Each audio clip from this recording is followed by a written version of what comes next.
സീതൂട്ടി എന്റെ മോളാണെങ്കിലും അവക്ക് എന്റെ സ്വഭാവം ഒന്നും കിട്ടിയിട്ടേ ഇല്ല കേട്ടോ. ദേണ്ട രാവിലെ എണീറ്റ് കൊച്ചു മുറ്റടിക്കുന്നു. കഴിഞ്ഞ വർഷം വരെ വീട്ടിൽ നട്ട് വളർത്തി വിളവെടുത്തോണ്ടിരുന്നതാണ് ചേമ്പൊക്കെ. പക്ഷെ നാട്ടിൻപുറത്തെല്ലാം പന്നിശല്യം കൂടി വന്നതോടുകൂടി ഇപ്പൊ ഇതെല്ലാം പൈസ കൊടുത്ത് കടയിൽ നിന്ന് മേടിക്കലാണ് പരിപാടിയെ. എനിക്ക് ചേമ്പ് പുഴുങ്ങലും അമ്മയ്ക്ക് ഇതേ രാവിലെ തന്നെ സാമ്പാർ ഉണ്ടാക്കലുമാണ് ജോലിയെ. ഈ മത്തി അലുവക്കറി എന്ന് പറയും പോലെ എന്താണ് ഈ സാമ്പാറും ചേമ്പ് പുഴുങ്ങിയെന്ന് വെച്ചാല് ഇന്ന് ഞാൻ അടൂര് കണ്ണന്റെ അടുത്തേക്ക് പോവാണേ. അപ്പൊ കണ്ണന് കൊണ്ടുകൊടുക്കാനും കൂടെ വേണ്ടിയിട്ടാണ് നമ്മൾ ഈ സാധനങ്ങളെല്ലാം ഉണ്ടാക്കുന്നതേ.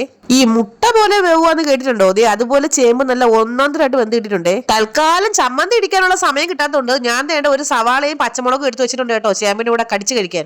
ഞാൻ കടിച്ചതുപോലെ പച്ചമുളക് കടിക്കാൻ കൊടുത്തില്ലെന്ന് പറഞ്ഞ് പിണങ്ങി നിൽക്കുന്നതാണ് നിങ്ങൾ ഈ കണ്ടുകൊണ്ടിരിക്കുന്നത്. എനിക്കാണെങ്കിൽ എവിടെയെങ്കിലും പോകാൻ ഇറങ്ങി കഴിഞ്ഞാല് ഈ മുടികെട്ടൽ പരിപാടി മാത്രം അങ്ങോട്ട് സെറ്റ് ആവത്തേ ഇല്ലേ. കെട്ടി അവസാനം ഒന്നും സെറ്റ് ആവാത്തോണ്ട് നമ്മുടെ ജയഭാരതി സ്റ്റൈലില് ഒരു ഫ്ലവർ ക്ലിപ്പ് എടുത്ത് വെക്കാന്ന് വിചാരിച്ചെടുത്ത് വെച്ചപ്പോ അമ്മ പറയാണ് ഇതിനെക്കാരും നല്ലത് ചെമ്പരത്തിപ്പൂവായിരുന്നു. പിന്നെ ഒന്നും നോക്കിയില്ല, അച്ചാരം മുച്ചാരം അവിടെ ഇവിടെ കിടന്ന മുടികളെല്ലാം കൂടെ കൂട്ടിപ്പിടിച്ചൊരു ക്ലിപ്പ് അങ്ങോട്ട് വെച്ചിട്ടുണ്ടേ. മുടി കെട്ടിത്തുടങ്ങുമ്പോൾ ഒരു 101 സ്റ്റൈല് പരീക്ഷിച്ചാലും അവസാനം വേണ്ട കൃത്യമായിട്ട് ഇവിടെ വന്ന് നിന്നോളും. ഇന്നത്തെ യാത്രയിൽ ഞാനും മോനും മാത്രമേ ഉള്ളൂ. അതുകൊണ്ട് തന്നെ ബസ്സിലാണേ പോകുന്നത്.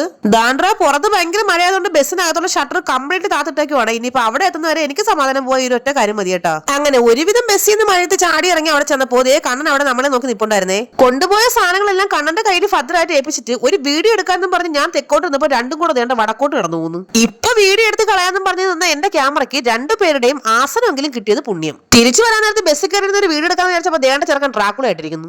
ആയൂർക്ക് വന്നിറങ്ങി ഉടനെ മോന് വെള്ളം വേണമെന്ന് പറഞ്ഞപ്പോ ഒരു ബേക്കറിയിൽ വെള്ളം കുടിക്കാൻ വേണ്ടി കയറിയതാണേ. അടൂര് പോയിട്ട് കണ്ണൻ ചായ മേടിച്ചു തരാത്തതിന്റെ പ്രതിഷേധം ആയൂർ വന്നിട്ട് ഒരു ചായ കുടിച്ച് അങ്ങോട്ട് അവസാനിപ്പിക്കാന്ന് വിചാരിച്ചു. മര്യാദയ്ക്ക് വീട്ടിൽ പോകാൻ എന്നെയും പിടിച്ചുകൊണ്ട് ചായ കുടിക്കാൻ പോകാന്നും പറഞ്ഞ് കടയിൽ കയറിയിട്ട് കടക്കാരൻ എന്ത് വേണമെന്ന് വെച്ചപ്പോ ഉടനെ പറഞ്ഞേക്കോ ഒരു സോഡ നാരങ്ങയും ഒരു ചായയെന്ന്. ഉപ്പിട്ട നാരങ്ങ വെള്ളത്തിന്റെ കൂടെ ജിലേബി കഴിക്കുന്ന ഒരേ ഒരാൾ എന്റെ മോൻ മാത്രമായിരിക്കും. നമ്മുടെ ചാനൽ ഒന്ന് സബ്സ്ക്രൈബ് ചെയ്ത് സഹായിക്കണേ. ടാറ്റാ.